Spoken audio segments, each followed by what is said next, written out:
kwamba tuweze kuendeleza somo letu ambalo tulianza jana, na kusema kwamba katika semina hii kuna mambo matatu: umoja wa roho, ushirika na utumishi. Lakini yote haya tumeyafanya kwa somo moja, na tukasema kwamba msingi wa ushirika ni umoja wa roho. Umoja wa roho ukihifadhiwa vizuri unazaa ushirika wenye tija, ushirika wenye ustawi, ushirika ulio imara, ushirika endelevu, ushirika ambao upo kama vile Mungu atakavyo uwe. Alafu ndipo sasa ndani ya ushirika kuna utumishi. Utakuwa na utumishi ambao ni wa sisi wenyewe kujengana ndani ya kanisa, lakini tutakuwa pia na utumishi katika maeneo mengine. Maana kwenye utume wa kanisa una sehemu tatu, na somo hili nimechukua kwenye kitabu ambacho nimeshakiandika ndani ya mwaka huu, kitatoka cha Mwamini na sehemu tatu za utume wa kanisa. Kwa hiyo nimechukua chapter mojawapo, ndio hii somo sasa ni matokeo ya chapter mojawapo katika kitabu hicho.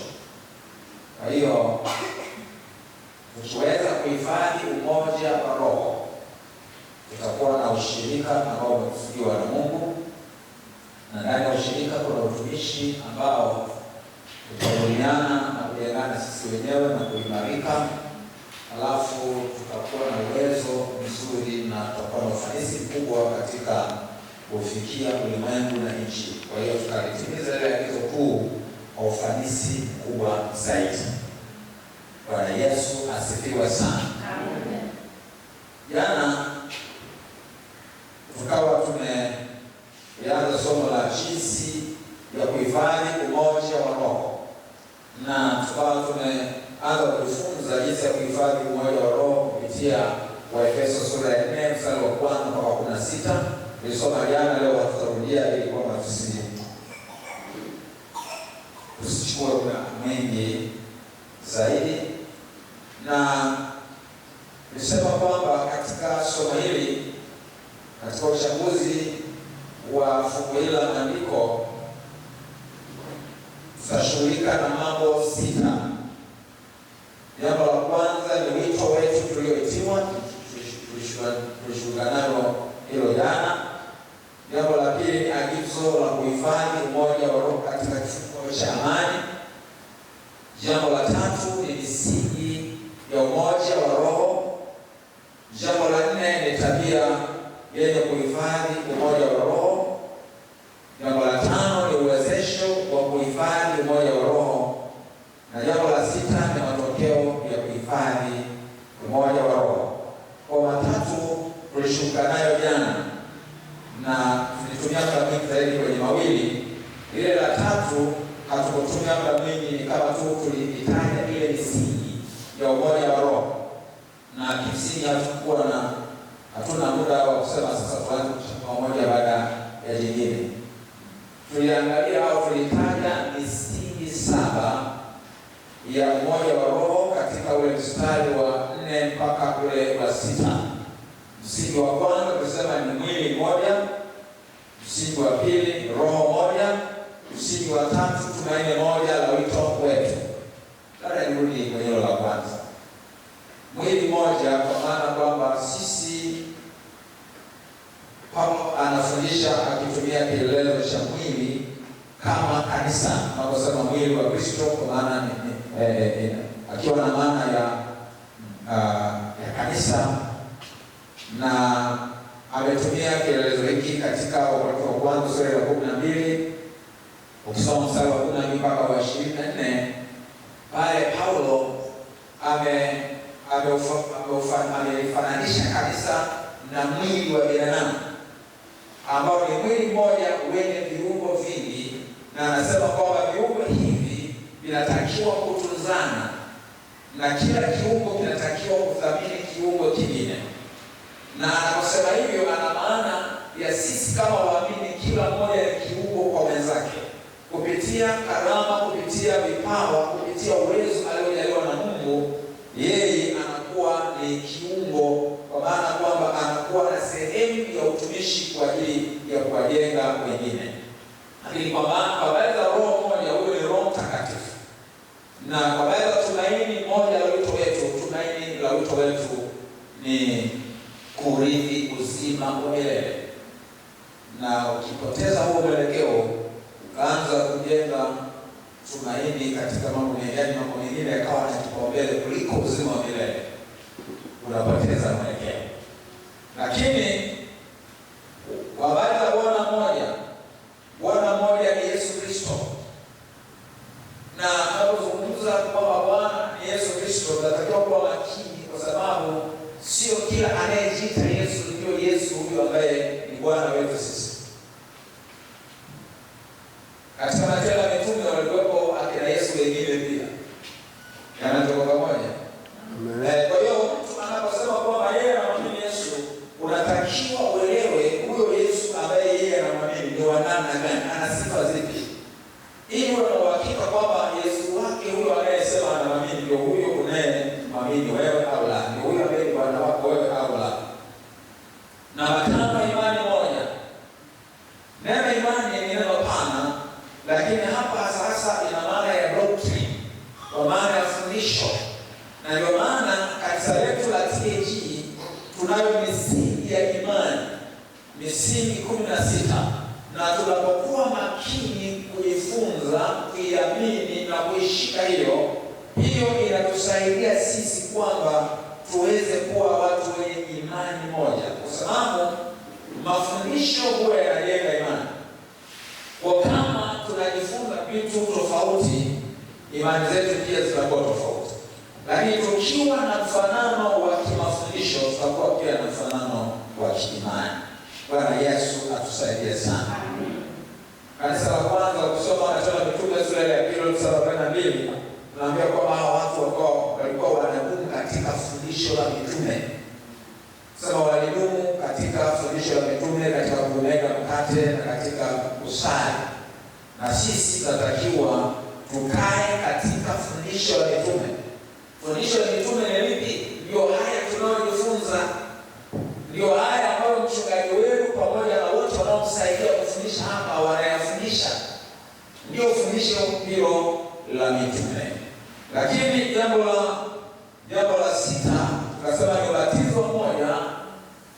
Hapa ina maana sisi hapa anamaanisha ubatizo wa maji, kwa sababu upo ubatizo pia wa Roho Mtakatifu. Upo ubatizo pia tunaweza kubatizwa kwenye mateso, ubatizo wa mateso. Lakini hapa ana maana ya ubatizo wa maji, na kinachomaanishwa anapozungumza kaza ubatizo mmoja ni ubatizo mmoja kwa maana yake. Lazima ile maana ya ubatizo uelewa wetu uwe ni moja. Maana ya ubatizo, kusudi la ubatizo na namna ya kubatiza, ile method inayotumika. Maana kuna wengine wanaamini tu kwamba hata kiingizo tu maji kidogo basi, kwa sababu ni kama ishara tu inatosha. Lakini sisi tunaamini katika kuzamishwa. Amen. Kwa sababu maana yenyewe ya hilo neno asili yake ni kuzamisha kwenye kimiminika. Sasa nisianze kufundisha mafundisho ya ubatizo, tutashindwa kuendelea na hayo yaliyo mbele yetu. Mafundisho ya ubatizo tayari kuna yachuo. Kwa hiyo ubatizo mmoja ambao ninaamini kwamba sisi tunao. Lakini angalizo hilo huwa inatokea nyakati zingine, mtu anaweza kawa katikati yetu, lakini jambo hilo likawa linamsumbua, anashika kuamini na anaweza kawa na mtazamo fulani tofauti. Sasa huwa wapo wa namna hiyo, sijajua hapa kama kishatokea, lakini mimi nishakutana na watu namna hiyo. Anaweza kawepo, lakini yuko kinyume na ubatizo mnaoamini. Sasa wakati fulani mimi nimekuelewa, kuna mtu alisababisha wengine waugomee ubatizo kwa sababu aliwashawishi, mimi naelewa unaweza kufanya kweli. Ametoka na mafundisho kwenye dini. alikuwa na maswali mengi sana juu ya ubatizo, na kwamba sasa mimi nishabatizwa tayari, kwa nini nibatizwe tena mara ya pili? Lakini nashukuru Mungu alipokaa kwenye mafundisho, yeye mwenyewe aliyewaonesha uzake ndiye aliyewashawishi tena kulitii neno la Mungu. Kwa kumbe huo ulio ndani ya ubatizo huko ubatizo. Kwanza unabatizwaje kabla hujaokoka? Ni baada ya kuamini. Amini na kubatizwa, unaokoka, unaamini Yesu, unasamehewa dhambi zako, unaokolewa, ndipo unabatizwa, kwa sababu ubatizo ni ishara ya kile ambacho kinakuwa kimekwisha kufanyika tayari kiroho. Ni alama ya kwamba wewe umeifia dhambi, sasa unazikwa pamoja na Kristo, unafufuka naye, alafu baada hapo anaendelea katika upya wa uzima. Ubatizo mmoja. Alafu jambo la saba kusema ni Mungu mmoja. Mungu tunayemwamini ni Mungu mmoja, lakini yuko kwenye utatu, na kuna watu wengine wanatushangilia kwamba sisi tunaamini miungu mitatu. Hapana. Hatuna miungu mitatu. Mungu Baba, Mungu Mwana, Mungu Roho Mtakatifu. Hao wote ni Mungu mmoja, ila ni nafsi tatu. Hilo ni somo kubwa ambalo linahitaji muda uweze kulichambua, mfunze penyewe tu kwa habari za utatu mtakatifu wa Mungu. Kwa hiyo jana tuliishia hivyo. Leo hii tuendeleza somo letu.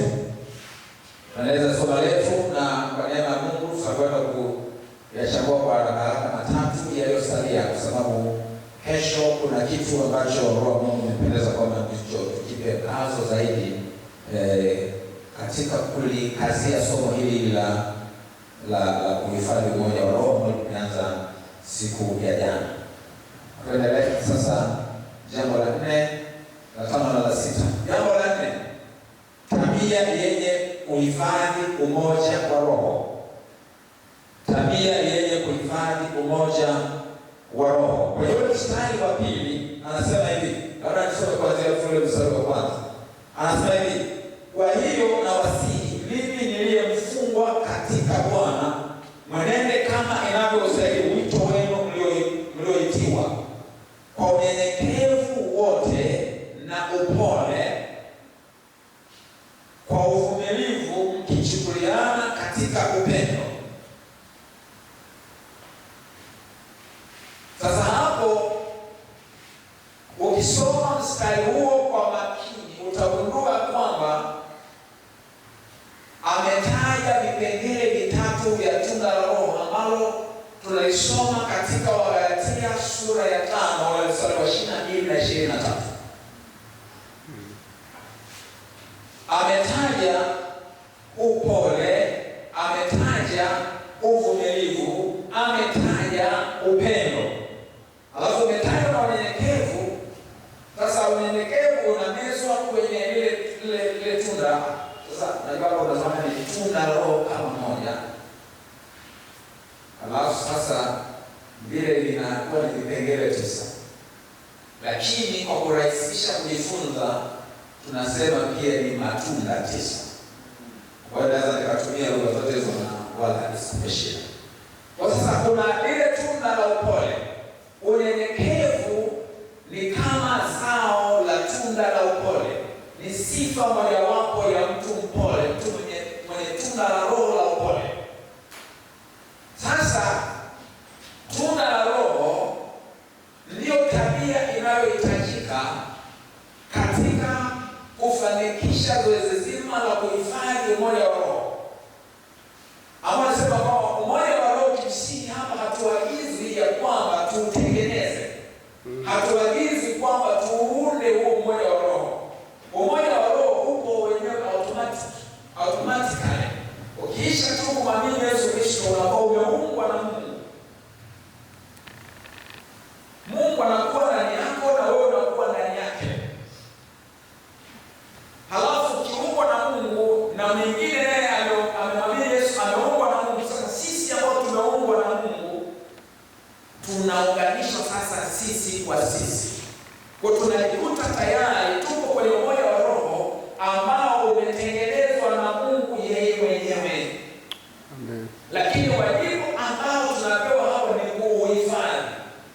Sasa ili tuweze kuhifadhi umoja wa Roho, tunatakiwa kuwa na tabia ambayo ndio hiyo inayoitwa tunda la Roho. Kwa tunda la Roho ni tabia ya Yesu ndani yetu. Maana yake tukiwa tuna tunda la Roho limeshamiri, ni sawa na kwamba tuna tabia ya Yesu au tuna tabia za Yesu. Amen. Bwana Yesu atusaidie sana. Roho Mtakatifu ambaye tunampokea na neno la Mungu ambalo tunajifunza tunalipokea ili ya kwamba liweze kufanya kazi ndani yetu. Roho na neno la Mungu vinatutengeneza, vinatuchonga, hatimaye tunakuwa wenye tabia hizo ambazo zimeainishwa hapo kama tunda la Roho.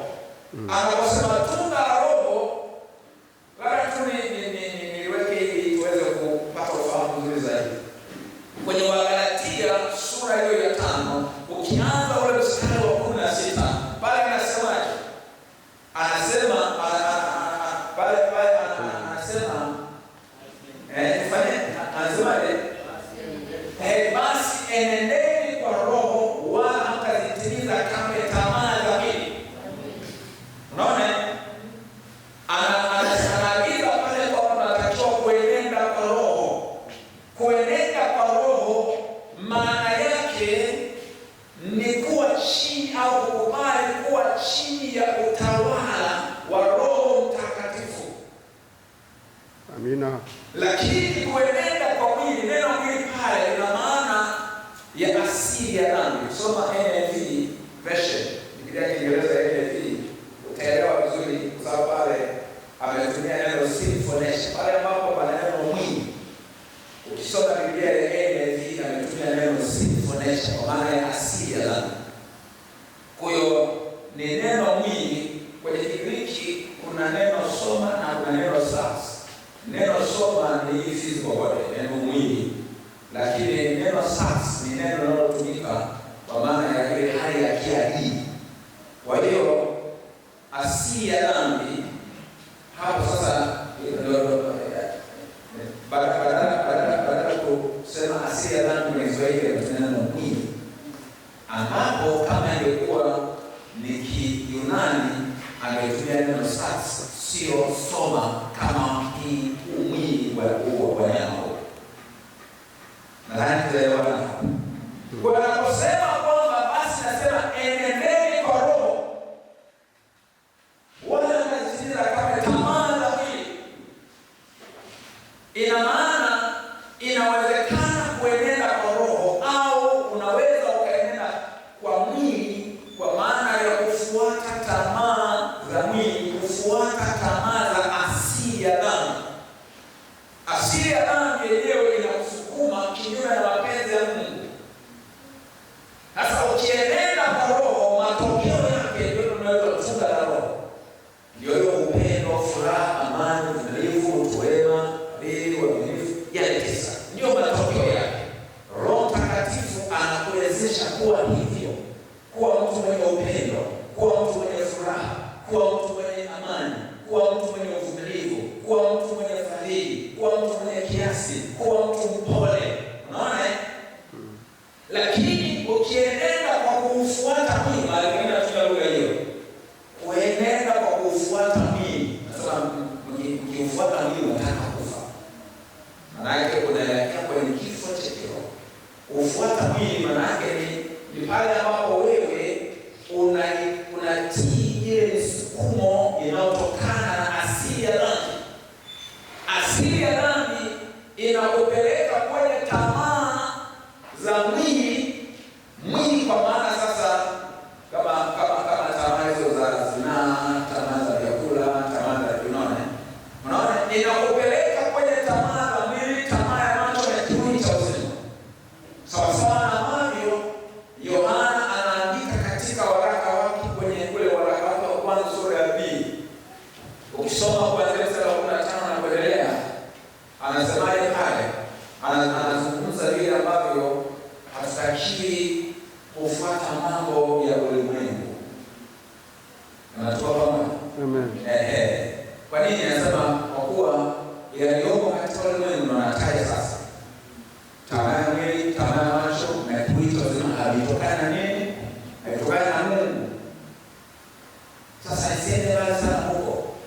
Lakini turudi hapo sasa kwenye tunda la Roho, kwamba ukienenda kwa kufuata sasa uongozi wa Roho Mtakatifu, utawala wa Roho Mtakatifu, na ukawa umekataa kufuata misukumo au tamaa au matakwa ya asili ya dhambi, kinachokuzaliwa ndio hilo tunda la Roho.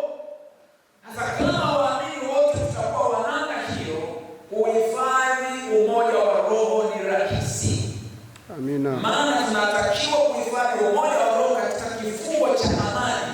Amani ni rahisi kuwepo mahali ambapo watu wana tunda la Roho, kuliko pale ambapo watu wana matunda ya mwili. Maana yako matunda pia ya mwili, matunda ya asili ya dhambi. Ndio imetajwa kwenye mstari wa 21 kama sikosei. Nadhani kuanzia 19. Anasema basi matendo ya mwili dhahiri ndio haya. Sasa yale matendo ya mwili maana yake ndio matokeo ya mtu ambaye anaufuata mwili, anatii tamaa za mwili, akaishia kuwa msherati, mzinzi, mgomvi, mwenye kusuda, mwenye yametajwa pale matendo ya mwili. Tena yametajwa kama sample tu. Maana watu watendao mambo ya hizi hawataweza kamwe uzima wa milele. Bwana Yesu atusaidie. Kwa sisi watu wa KLC ni watu ambao tunastawisha tunda la Roho kwa kufuata uongozi wa Roho, au ni watu ambao adui anapata nafasi kupitia udhaifu wa mwili, tunaofuata mwili na tunajikuta kwamba tunazalisha matunda ya mwili, kwa maana ya matendo ya mwili. Sisi watu wa namna gani? Matendo ya mwili yakipata nafasi miongoni mwetu, kinachozaliwa baada ya hapo ni machafuko, ni vurugu, ni maana sio matendo ya mwili mpaka na maovu, mpaka mauadui yapo, sio mambo ya faraka yote yapo hapo. Kwa hiyo mahali kwa namna hiyo hawezi pakawa na umoja wa Roho. Kwa hiyo ili tuweze kuhifadhi umoja wa Roho katika kifungo cha amani, ni lazima kuhakikisha kwamba hatufuati mwili, tunakata kutawaliwa na mwili, alafu tunakuwa ni watu tunaoongozwa na Roho. Bwana Yesu atusaidie sana. Hiyo ndio tabia ambayo ina uwezo wa kuhifadhi umoja wa Roho katika kifungo cha amani. Lakini namba 5 ni uwezesho wa kuhifadhi umoja wa Roho. Kwa hiyo mstari wa 7 anasemaje? Anasema lakini kila mmoja wetu alipewa neema kwa kadiri ya kipimo cha kipawa chake Kristo. Alafu mstari wa 8 anasema hivyo kusema alipopaa juu aliteka mateka, akawapa wanadamu vipawa. Basi neno hilo alipaa maana yake nini, kama sio kusema kwamba yeye naye alishuka mpaka pale zilizo chini za nchi? Naye aliyeshuka ndiye yeye aliyepaa juu sana kupita mbingu zote, ili avijaze vitu vyote. Alafu mstari wa 11 ndio sasa ametaja vile vipawa ambavyo ni mitume, manabii, wainjilisti, wachungaji na walimu. Na wale mstari wa 12 ametaja kusudi. Kwa nini Bwana Yesu aliachilia vipawa hivyo? Sasa hivi vipawa vitano au sema wenye hivyo vipawa vitano wanajulikana kama ni viongozi. Hivi ni vipawa vya uongozi wa kanisa. Wanajulikana pia kama huduma tano. Huduma tano. Sasa labda tuseme hivi, neno neema hapo. Neno neema lina tafsiri tofauti. Neno neema inaweza kuwa na maana ya kibali cha Mungu, divine favor. Neno neema inaweza ikawa ina maana ya upendeleo maalum, unmerited favor. Hii ni neema iokoayo. Lakini neno neema inaweza ikawa na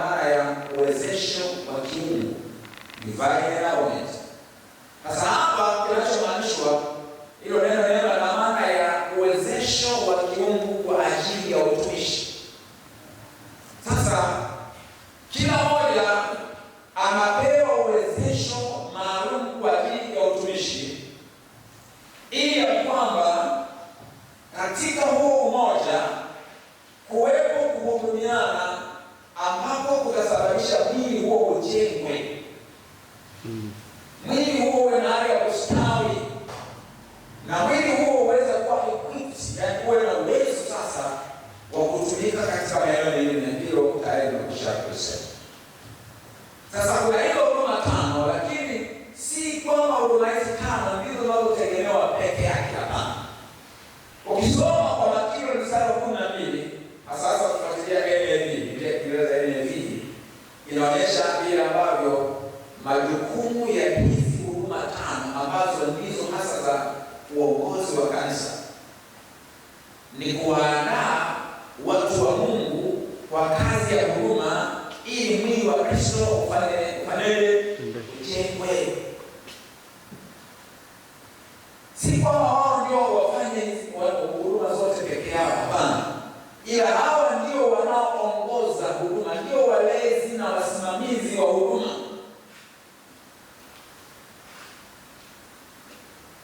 Metaja mitume, metaja manabii, metaja wachungaji, metaja wainjilisti, metaja walimu. Hizi huduma 5. Kwa wajibu mkubwa tulionao sisi wenye hizo huduma ni kuandaa watu wa Mungu, na watu wa Mungu maana yake ni kila kiungo. Ukisoma mstari wa 16 utaona vile ambavyo kila kiungo kinatakiwa kiweze kushirikishwa vizuri na kikamilifu katika huduma. Asema katika yeye mwili wote ukiunganishwa na kushikanishwa kwa msaada wa kila kiungo, kwa kadiri ya utendaji wa kila sehemu moja moja, ukuza mwili upate kujijenga wenyewe katika upendo. Ukuza mwili upate kujijenga wenyewe katika upendo. Kwa kila mmoja anatakiwa kushiriki huduma. Utashiriki huduma kupitia karama ulizojaliwa. Karama ndio kama hizo ambazo zimetajwa katika Wakorintho wa kwanza sura ya 12. Karama za Roho. Lakini zimetajwa pia katika Warumi sura ya 12. Lakini kuna vipaji vya asili. Kuna mtu mwingine anazaliwa kwa na kipaji cha uimbaji, mwingine ana kipaji cha uchoraji, mwingine ana kipaji. Kwa hiyo vipaji viko tofauti, vingine vya kuzaliwa navyo tu. Mtu anapojitambua kwamba ana kipaji fulani akakiendeleza, kipaji kile kitamsaidia kwenye maisha yake ya kawaida, lakini kipaji hicho pia kinaweza kikafaa kwa ajili ya huduma ndani ya kanisa. Kanisa letu pale mambo mengi yanafanywa na watu ambao wanatumia ujuzi wao na wanajitolea kwa ajili ya huduma mbalimbali kanisani bila kutarajia malipo. Zamani wakati ilikuwa majengo ya ibada yanajengwa ya kawaida, sio haya ya kisasa sana ambayo ni complicated. Ilikuwa mara nyingi hata mafundi ni wa kujitolea, na utani wa shirika na baadhi ya fundi hivyo wanajenga na wanalipwa. Wale walikuwa kizungumza kaza kwa hiyo walikuwa wanashangaa. Yaani ilikuwa tu tumejikwa ya kwamba unatakiwa kutumia ujuzi wako kwa ajili ya kuendeleza kazi. Kwa hiyo mtu aache shughuli zake kuja akajitolea akaja kufanya kazi kanisani hapa. Alikuwa na hesabu kwa mtandao kubwa sana na hata jina. Kwanza tunaondoka kunilipa. Kwanza anashangaa. Anaona wewe unataka kumkosesha baraka ambazo yeye ameamini ya kwamba akifanya hivyo atabarikiwa. Sasa leo hii mambo haya hayajafa kabisa, ila yamepungua sana. Na hasa huko nchini.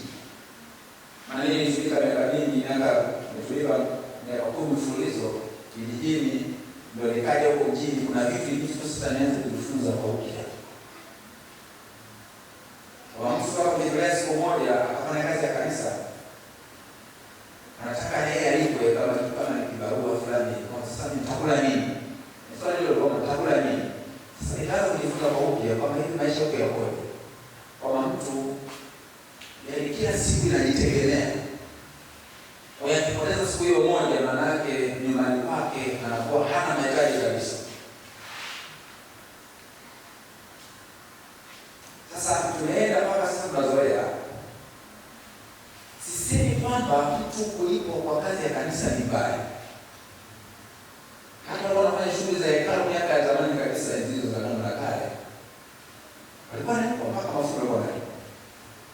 Kwa hiyo sisemi kwamba ni mbaya, lakini ninachozungumza hapa ni kwamba katika kukamilisha utumishi wa kujenga kanisa, kukamilisha utumishi katika ufalme wa Mungu, tunatakiwa kuwa na moyo wa kujitoa. Na vitu tunavyoongea kesho, Mungu ameweka msukumo sana ndani yangu kuviongea. Leo hii ngoja nisiende mbali sana.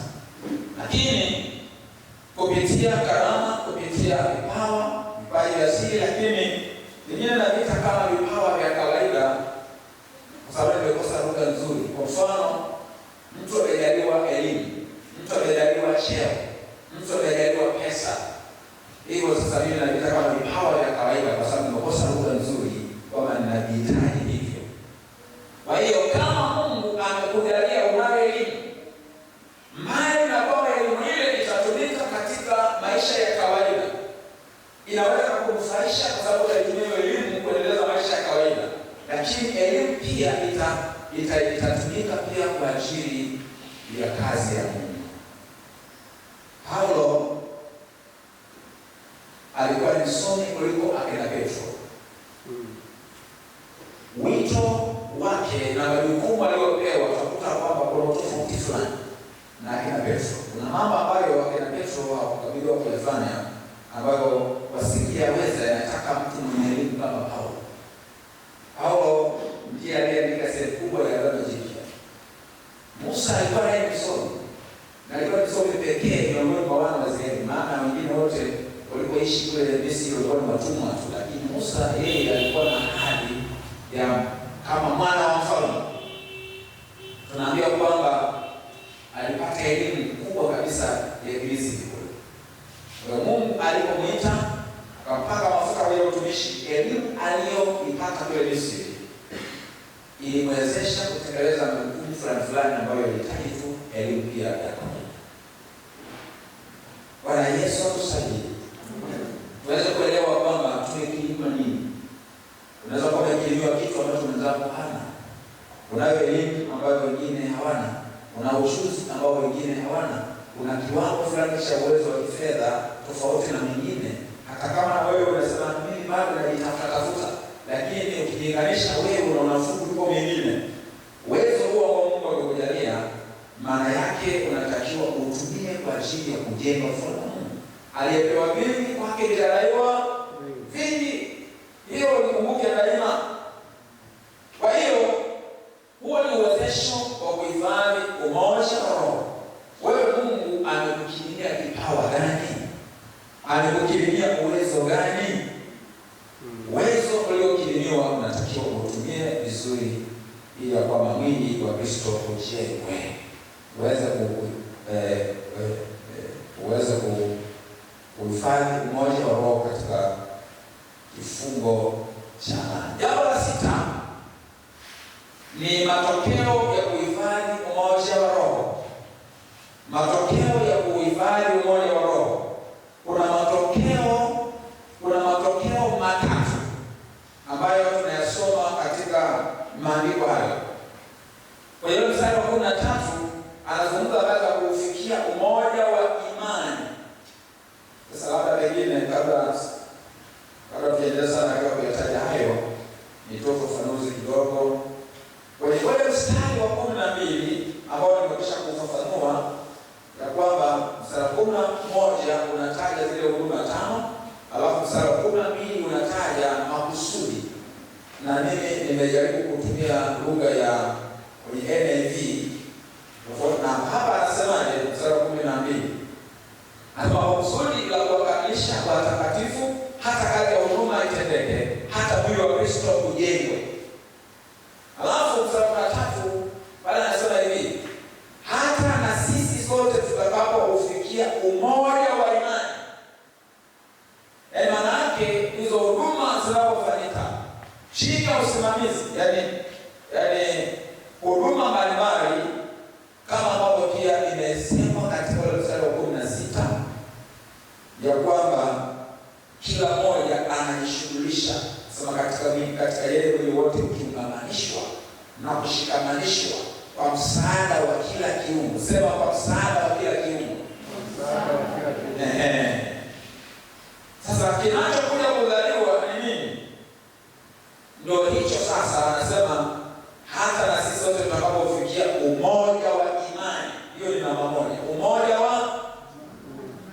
umoja wa imani.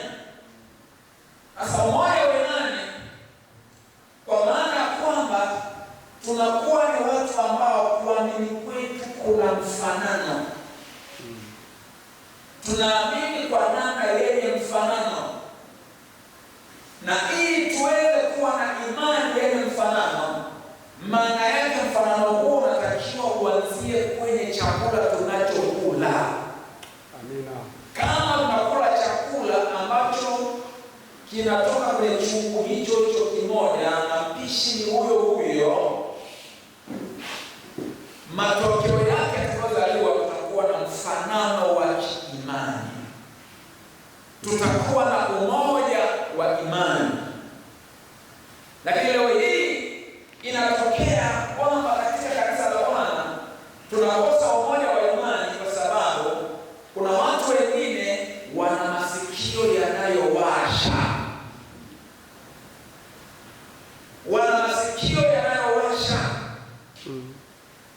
Hawaridhiki na kile ambacho wanakipata mahali pale ambapo Mungu amewaweka waweze kuabudu. Sasa siseme kwamba ni vibaya kuwa na vyanzo zaidi ya kimoja vya mafundisho, lakini umakini unahitajika, kwa sababu tusipokuwa makini tutajikuta kwamba ni watu ambao tunakuwa na vyanzo vingi ambavyo havina mfanano. Unachukua kile, vingine vimevichukua kwenye mtandao, vingine vimevichukua kwenye TV, vingine vimevichukua kwenye redio, vingine vimevichukua wapi, vingine vivutwa mahali ukaenda kuhudhuria semina, alafu unakuja hapa mchungaji anadhani ya kwamba sisi tuna imani moja, kumbe hatuna imani moja. Na mwingine kisha kwamba kitu ambacho anaamini yeye, kuna kitu anachokiamini tofauti na ambavyo wenzake wanaamini, anaweza asijiweke wazi. Maana ndio akisema atakutana na upinzani, anaweza akashambuliwa, wanaweza wakamshangaa wenzake, lakini anabaki ana vitu fulani ambavyo havifanani na nini wengine. Sasa naenda katembea na hiyo, kuna siku tu lazima itatokea, kuna jambo linaweza kujitokeza litakuja kuwatofautisha, kwa sababu imani ile ambayo alikuwa ameitunza kwa siri, kuna mahali itakuja kuchomoka ili iweze kuonyesha matunda yake kwa wazi. Ndio nakuja kushukuru kwa mahala, kumbe huyu ni mwenzetu, kumbe huyu alikuwa na kitu kingine cha tofauti. Ninakuombea wewe mshirika wa KMC, ninakuombea usiwe na kitu cha tofauti. Amen. Muwe na imani moja. Sasa imani moja ni matokeo. Kama hivi ambavyo uko kwenye semina hii, unapojifunza haya unaamini. Kanisani huko ni mwaminifu, Jumapili huko, Jumatano huko, Ijumaa huko. Hiyo ni semina ile, kwa mama hiyo ni kesha ile nini huko. Halafu wewe unakuwa umejitiisha chini ya huduma moja. Yuko mchungaji lakini anao wasaidizi wake ambao waamini. Hata kama hahudumu yeye, lakini watu huduma ambao anakuwa waamini. Na yeye mchungaji anaaminiwa na dhehebu tie chini waamini. Na ndio kama hivi anajiongezea tena maarifa, tena chuo ile ipangwe zaidi kufahamu. Lengo ni nini? Lengo ni kwamba aweze kuwa na chakula cha kutosha, asishindwe kupika vizuri, awe na uwezo wa kuangalia chakula kile ambacho Mungu anakitaka, maarifa yaweze kumsaidia huduma yake iweze kuwa ni huduma ambayo itatosheleza kukidhi mahitaji yaliyopo. Sasa kaa chini ya hayo mafundisho. Amen. Ninasema amen. Amen. Kaa chini ya mafundisho. Amen. Bwana Yesu atusaidie. Tusio watundu, tusio watukutu. Jamani, tusio watundu, tusio watukutu. Hapa mna watukutu. Mimi kule kwangu kuna roho watukutu. Ngongea ni akamwambia wewe unazama wewe tukiwa watukutu wewe. Mwingine watukutu wa kimya kimya. Hapa anakuambia yani bwana wewe kumbe na watukutu wa kimya kimya. Kufanya hiyo sisi. Lakini nadhani wanaelewa kwa sasa hivi. Hawapo. Amina. Bwana Yesu atusaidie. Kwa hiyo sasa tokeo la kwanza ni kuhifadhi umoja wa imani. Lakini namba mbili ni kumfahamu sana mwana wa Mungu. Kumfahamu sana mwana wa Mungu ni matokeo ya mafundisho unayopewa. Ni matokeo ya huduma zote unazopewa. Huduma ya mafundisho, huduma ya faraja, huduma ya kutiwa moyo, huduma ya maombezi, huduma za kichungaji, huduma za ushauri, huduma zote ambazo unapewa na katika mwili wa Kristo, huduma hizo zinasababisha wewe umfahamu sana mwana wa Mungu. Katika Filipi sura ya 3 mstari wa 7 mpaka 15 tunaona vile ambavyo Paulo anaeleza vile ambavyo yeye alikubali kulipa gharama ili aweze kumjua sana Mungu, kumjua sana Yesu. Na sisi tukubali kulipa gharama ili kwamba tuweze kumjua sana Yesu. Amen. Lakini tokeo la tatu ni kukamilika na kufikia kwenye cheo cha kimo cha utimilifu wa Kristo. Kukamilika na kufikia kwenye cheo cha kimo cha utimilifu wa Kristo. Hebu nirudia kusoma. Nirudia kusoma mstari wa 13. Anasema hivi, nasoma mstari wa 13 na mstari unaofuatia hapo. Sasa hata sisi wote tutakapofikia umoja wa imani na kumfahamu sana mwana wa Mungu, hata kuwa mtu mkamilifu, hata kufika kwenye cheo cha kimo cha utimilifu wa Kristo, ili tusiwe tena watoto wachanga. Maana yake tunafikia viwango vya kupevuka vitakavyotufanya tusiwe tena watoto wachanga, tukitupa huku na huku na kuchukuliwa na kila upepo wa elimu kwa hila ya watu, kwa ujanja, tukizifuata njia za udanganyifu. Tukibakia katika hali ya uchanga, tukibakia katika hali ya ujinga, maana yake tunakuwa si watu imara. Ni rahisi kutupa huku na huku na kila upepo wa elimu. Na hapa tunaambiwa, Paulo anawaambia hawa Waefeso, na leo ndio haya tunaambiwa sisi, kwamba yanafanyika haya kwa hila ya watu, kwa ujanja, tukifuata njia za udanganyifu. Sababu tunasema hivi, lakini tushike kweli katika upendo na kukua hata tumfikie yeye katika yote, yeye aliye kichwa, Kristo. Tunatakiwa kufikia yeye katika yote. Kitu kinachomaanishwa hapo, kinachomaanishwa hapo ni kule kukua na kupevuka, kufikia kuwa na maturity, spiritual maturity.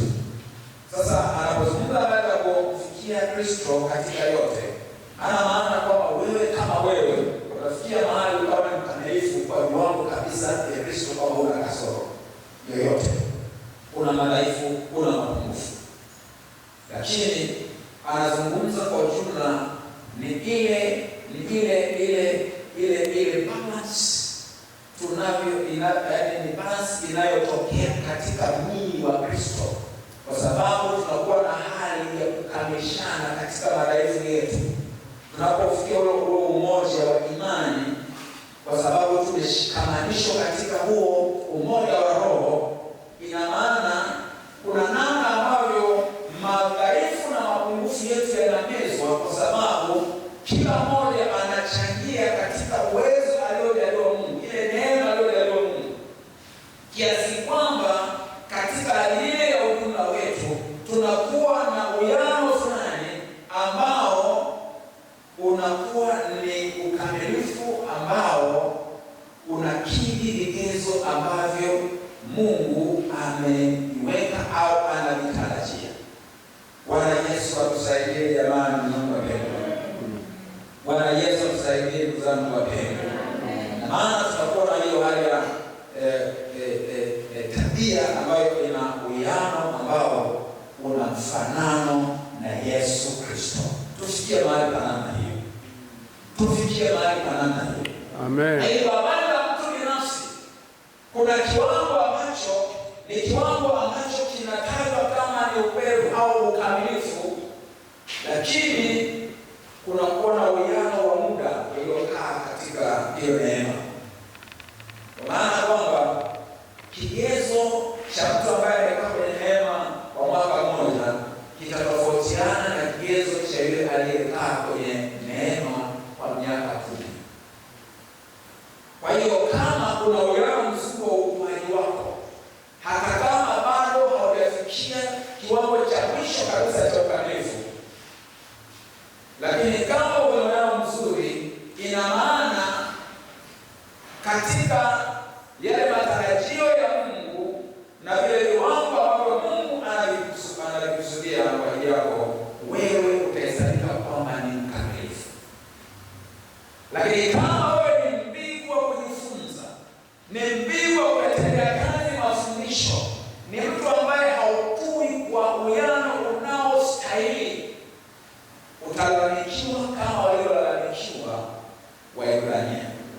Kwenye sura ya 5 soma kwanza sura ya 11 na kuendelea, tunaambiwa watu hawa walikuwa ni wavivu, yaani hawa wahudumu walikuwa wana mengi sana ya kusema au ya kuwafundisha kwa habari za Yesu Kristo, lakini ilikuwa ni shida hawa watu kuyaelewa kwa sababu walikuwa ni wavivu, ni wazito wa kujifunza. Kwenye Kiingereza kuna neno lao, ni watu wazito. Uzito unatokana na nini? Unatokana na utayari ambao ni hafifu. Hakuna bidii inayotosheleza. Bidii haitoshelezi viwango vinavyohitajika vya kujifunza na kutendea kazi kiasi cha kwamba huyu mtu anabakia kuwa ni mchanga wakati muda mwingi unaopita. Maana nasema kwamba maana wapasapo kuwa walimu kwa kuwa muda mwingi umepita, ninyi wenyewe tena mnahitaji kunyweshwa maziwa, kwa maana kwamba bado ni watu mnaohitaji kufundishwa na mtu mwingine mafundisho ya awali ya neno la Mungu, wakati nilipaswa kuwa na upevu unaotosheleza ninyi kuwa walimu wa wengine. Bwana Yesu atusaidie. Ili ya kwamba tuweze kupevuka kwa kiwango ambacho tutakuwa ni watu tunaotegemewa. Anapokoka mtu kama sisi tuko vizuri, inakuwa ni rahisi kutusaidia. Maana huyo anakuwa sasa ndio mtoto mchanga ambaye anakutana na waliopevuka, ambao wana uzoefu wa mambo ya imani, ambao wanamjua Mungu sio tu kwa nadharia, lakini ni watu ambao wametembea na Mungu na wamemhakikisha huyo Mungu uzuri alionao, vile ambavyo Mungu ni mwaminifu kwao, vile ambavyo ana uwezo, vile ambavyo anawashindia katika mengi. Kwa hiyo shuhuda zao za maneno, lakini shuhuda zinazotokana na mwenendo wao, maisha yao ya imani, yanakuwa na mguso chanya kwa mtu ambaye ameokoka jana na leo. Na leo hii tunao Wakristo makanisani ambao anaweza kama amekaa muda mrefu, lakini badala ya kuwa msaada kwa wanaookoka, yeye anakuwa ni muuaji. Ni muuaji kwa sababu ni mtu ambaye amekuwa kanisani kwa muda mrefu, alafu anajihesabu kwamba tayari ni mtu mwenye uzoefu wa mambo ya imani, lakini ni mtu ambaye ana ulemavu. Unaona kwamba anaita ni ulemavu. Yaani afanye mtu mchanga huko mwenye ulemavu. Yaani mwenye ulemavu ni mtu ambaye yeye hajapokea neno la kumsaidia au vile Mungu alikusudia awe. Ila kwa sababu kuna namna fulani ambayo amekuwa na ugumu wa moyo, amebakia na kasoro ambayo kasoro ile haimuathiri peke yake, inaathiri na watu wengine. Fulani mfanya kawa anakawa kusimulia kanisani kwake ilitokea. Kuna mshirika mgeni amekuja.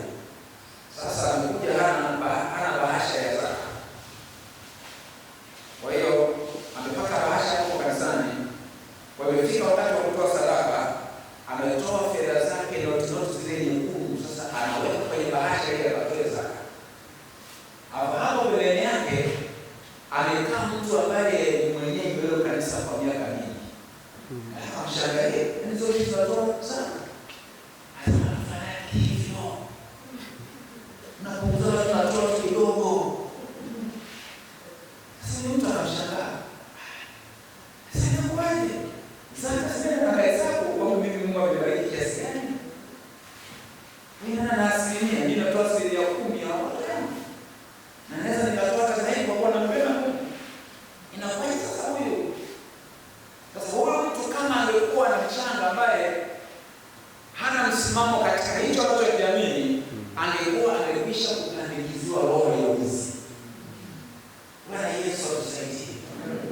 Mahali fulani hivi akaokoka binti, akaokoka na binti zake kanisani, wakasema najua Bwana umalaya hautakiwi. Yaani umalaya umetafsiriwa kwamba ni ile kuwa na wanaume wengi. Lakini unaweza kupata mmoja ukiwa naye mmoja tu haina shida. Yaani mmoja tu haina shida. Sio unakosa wewe ukikujia mara yule. Kuna kanisani kuna mchezo. Mchungaji leo kuna mchezo. Vijana kila mmoja na wapake. Na huyu anile. Baadaye sisi wote kufichuka. Jamani ilikuwa ni jambo la uzuri sana. Sasa huyu ameokoka ni changa, anaaminishwa kwamba hakuna shida kama akiwa na mpenzi mmoja. Sasa anaposoma neno la Mungu, ama anaposikiliza mafundisho madhabahuni, anaona kwamba yanakontradikti kile ambacho anakikuta katika uhalisia wa maisha ya wale waliookoka.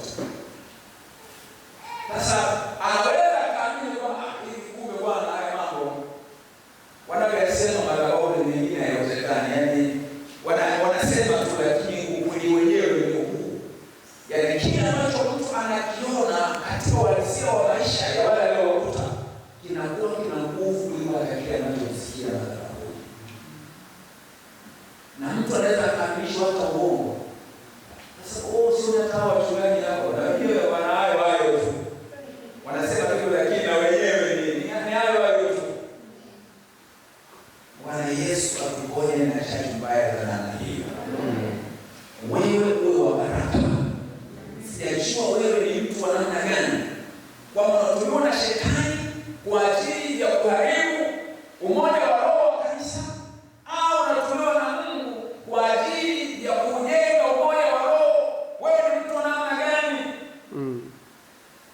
Wewe ni wa namna gani? Ni mtu yule ambaye usipokuwepo mahali ndio salama. Maana kuna mahali akitokeza mtu amekuja wewe mahali. Yaani anajulikana kwamba akishaingia mahali hapo usalama unakuwa haupote. Unafika mahali wanakonyezana sio kwa mazuri. Maana ile kama wanakonyezana kwa sababu wewe ni mtu mwenye msimamo mkali kumpenda Mungu. Ukiona mahali mtu unapinda unanyoosha kama hapana ndugu zangu neno la Mungu alisema hivi. Huko tunapotea. Ni afadhali wakonyezane kwa sababu wewe ni mtu ambaye umenyooka, hautaki vitu vilivyopinda, una misimamo ambayo unataka mwenende katika hali ya unyoofu na uwezo kuvumilia vitu vibaya. Wewe unataka tu useme ukweli wote na ni msaada kwa wengine ili ya kwamba waachane na upotofu, ili ya kwamba waishike kweli. Lakini labda wanapozana kwa sababu umekuja ambaye ni mharibifu. Ni mtu ambaye unavunja kama watu pengine wana hali nzuri ya elewano. Ukiingia tu hapo katikati lazima utavuka. Kuna mtu ambaye ameokoka lakini hawezi kutunza ulimi wake. Kuna mtu anasema ameokoka lakini ni mtu ambaye amejaa tamaa. Kuna mtu anasema ameokoka lakini ni mtu ambaye amejaa chuki. Kuna mtu anasema ameokoka lakini ni mtu ambaye ana vinyongo. Ni mtu ambaye hana roho kabisa ya kusamehe. Tulifunza jana akasema ya kwamba ili kutunza kuhifadhi huu umoja wa kifungo cha amani, katika kuhifadhi amani ni lazima tuwe na hali ya kuchukuliana, kusameheana na upendo uweze kutawala. Lakini inawezekana wewe ni mtu wa tofauti kabisa, ni mtu hatari, na inawezekana hiyo inaonekana wewe kwa uvumilivu sana, lakini wewe mtu hatari sana. Ni kwa neema ya Mungu ya kubadilisha Hajalishi wewe ni mtu wa namna gani, Yesu hajakukataa. Yesu hajakukataa. Inawezekana unajulikana na wewe unajua ya kwamba watu ni kama vile umefika mahali umechoka kwa sababu ya tabia zako, lakini leo na ujumbe wa matumaini kwako ya kwamba unasikia neno hili, ukiamua kubadilika, wewe utakuwa ni chombo cha baraka. Badala ya kuwa wa baraka, utakuwa wa baraka. Amen. Na wewe ambaye unakuwa chombo cha baraka siku zote, ninakutia moyo, endelea kuwa wa baraka. Amen. Inawezekana na msimamo fulani hivi wa utakatifu, ni mtu ambaye hawataki mambo ya pinga mpaka unaanza kuchukiwa na wale ambao hawataki kuambiwa ukweli, lakini nakutia moyo, shikilia msimamo. Maana usiwe na nia ya kutaka kuwapeleza watu, lakini umpeleze Mungu. Mungu ambaye amekuokoa na Mungu kama amekupa huduma ndani yako ya kuwasaidia wengine, ili kuwaona, ili kuwatahadharisha katika ubaya wao, ili kuwasaidia, ili wanyooke, hata kama hawataki, hata kama wanakuchukia. Kazi unayofanya ni kazi njema. Na kutia moyo, hiyo ni kazi njema. Usikate tamaa wala usifunike moyo. Bwana Yesu atusaidie sana. Maana zinakuja hizi nyakati za mwisho ambazo tunaambiwa kabisa kwamba nyakati za mwisho, yaani itakuwa ni nyakati za hatari. Ni nyakati za hatari. Na watu ambao katika nyakati hizi hawataki kuonywa. Na watu ambao katika nyakati hizi hawataki kufundishwa. Ni watu wasiofundishika. Na watu ambao katika nyakati hizi hawataki kuambiwa ukweli wote. Na ndio maana tuwaambia ukweli na ukaukana wa ukweli, wanaokimbia ukweli. Wengine mpaka wanahama makanisa, si kwa sababu wanatafuta mahali ambapo watapata msaada mzuri zaidi, lakini hataki awepo mahali ambapo atasaidiwa akae vizuri na Mungu. Nataka nikwambie hivi, usiwe mtu wa namna hiyo. Kama wewe una tabia mbaya, kaa chini uone, kubali kuonywa, kubali kukemewa, kubali kusaidiwa, ili unyooke, uwe chombo kizuri cha kufaa Bwana. Amen. Usikimbie kwa sababu unaonywa, hata kama ikifika mahali ukachukuliwa hatua za kuadhibiwa. Mwingine hata kitendwa tu hawezi kuvumilia adhabu. Asema kwanza makanisa yako mengi. Kuna dada mmoja kiburi kilimponza. Maana kule ile ndani kufuaza miaka mingi sana sasa hivi nilita. Alikuwa anampenda sana Mungu sana. Nilimfahamu akiwa bado anampenda sana Mungu. Alafu ikafika mahali akaenda mjini, akawa mshirika wa kanisa fulani hivi. Baadaye akatekwa na adui. Akanaswa kwenye uasherati. Mambo yale yalipojulikana, alipokuwa sasa anakalishwa ili asaidiwe, hataki kusema ukweli, hataki kusaidika. Na wao wakawa na watu wenye msimamo, wakamtenga.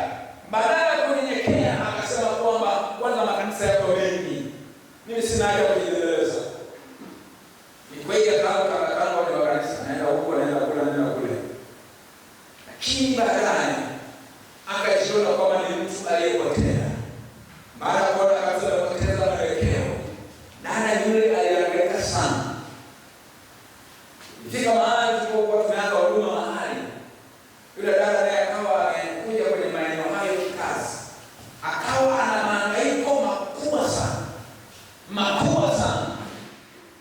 Makubwa sana.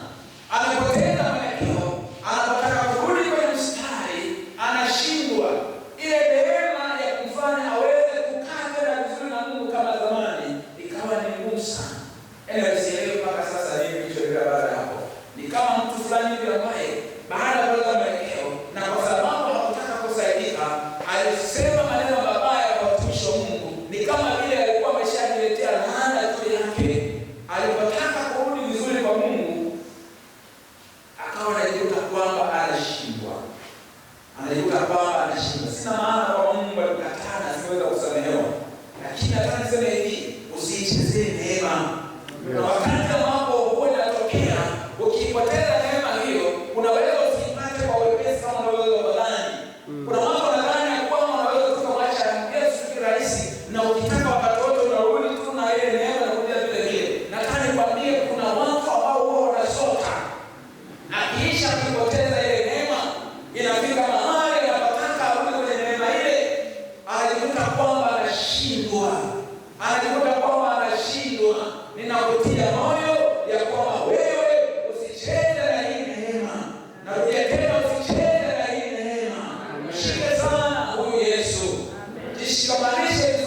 katika ushirika. Jishikamanishe vizuri katika huu moja wa Roho, ili ya kwamba uwe wa baraka badala ya kuwa wa laana. Nataka niwaambie, hata kama sasa hivi pengine tayari kuna namna fulani ya Mungu, lakini unaposikia sauti hii, kama ukiwa na urari kwa unyenyekevu kabisa, kwa mapina tanianza upya na Mungu niweze kutengeneza mambo yangu, nataka niwaambie, Mungu wa rehema atakurehemu. Yes. Kabla hujachelewa, ni nafasi yako ya kutengeneza. Na kama ni mtu ambaye ulikuwa ni yani ndio hivyo, yani mtu ambaye uko serious na mambo ya Mungu, amua kuanzia leo uwe serious. Amua kuanzia leo uwe serious. Amua kuanzia leo umaanishe sawa sawa. Umaanishe sawa sawa, usiwe mguu mmoja nje mguu mmoja ndani. Jishikamanishe vizuri na kanisa la Bwana katika umoja wa Roho, upate huduma ambazo Bwana amezikusudia kwa ajili yako. Uimarike, uweze kustawi, na wewe uweze kuwa chombo cha Bwana cha baraka sana, cha kumfaa Bwana kwa utukufu wake. Tusimame kwa miguu yetu. Hallelujah. Hallelujah. Asante Yesu, maana unatupenda, unalipenda kanisa lako. Nataka niombe maombi ya namna mbili. Kwanza nataka niombe neema maalum ya Mungu kwa ajili ya kila mmoja. Kwa wewe ambaye umeshikamana vizuri na Mungu, nataka nikuombe neema ya kuendelea na kuwa mtu bora zaidi. Lakini kwa wewe ambaye Roho Mungu anasema na wewe kwamba uko sawa, nahitaji kutengeneza, nataka nikuombe neema ya matengenezo. Na nikuombe rehema za Mungu. Mungu akurehemu na ashirie neema ya matengenezo, ili kwamba uweze kukaa vizuri. Kama baba nimeshakusema, sina haja ya kuendelea kusisitiza. Yupo Mungu wa kukusaidia. Yupo Mungu wa kukusaidia. Wewe ni mtu wa maana sana. Wewe ni mtu wa maana sana. Na Mungu hataki kabisa wewe upotee. Hivyo ipa neema ya kukusaidia, ili kwamba uweze kuwa chombo kizuri cha baraka. Lakini nitaomba baada ya hapo kwa ajili ya mahitaji ya kawaida. Inawezekana unayo mahitaji, inawezekana una shida la magonjwa, inawezekana kuna shida labda pengine za kifamilia, inawezekana kuna shida za kiuchumi, inawezekana kuna shida mahali pako pa kazi, mahali pa biashara, shida nyingine yote ile ambayo hata pengine sijetaja. Kwa muda mfupi tunakwenda kufanya maombi, na Mungu mwaminifu anakwenda kukusaidia. Anakwenda kukusaidia. Anakwenda kukusaidia. Maana Mungu ni Mungu anayeinua watu wake wanaomwamini. Mungu ni Mungu ambaye anawasaidia wale ambao wanamkimbilia kwa imani, ili kwamba aweze kuwasaidia. Yupo Mungu aliyekuokoa. Yupo Mungu wa rehema. Yupo Mungu wa neema. Yupo Mungu aponyaye. Yupo Mungu atende mambo makubwa na ya ajabu. Yupo kukusaidia. Nataka niombe kwanza kwa ajili ya rehema za Mungu na neema ya Mungu, kwa ajili ya matengenezo ya kiroho na matengenezo ya kitabia. Nyosha mikono yote miwili juu, wewe mtu wa namna hiyo ambaye unahitaji maombezi ya namna hiyo. Hallelujah. Uliposha tada kwa kanisa. Uliposa kwa kanisa. Uliposha. Anasikia.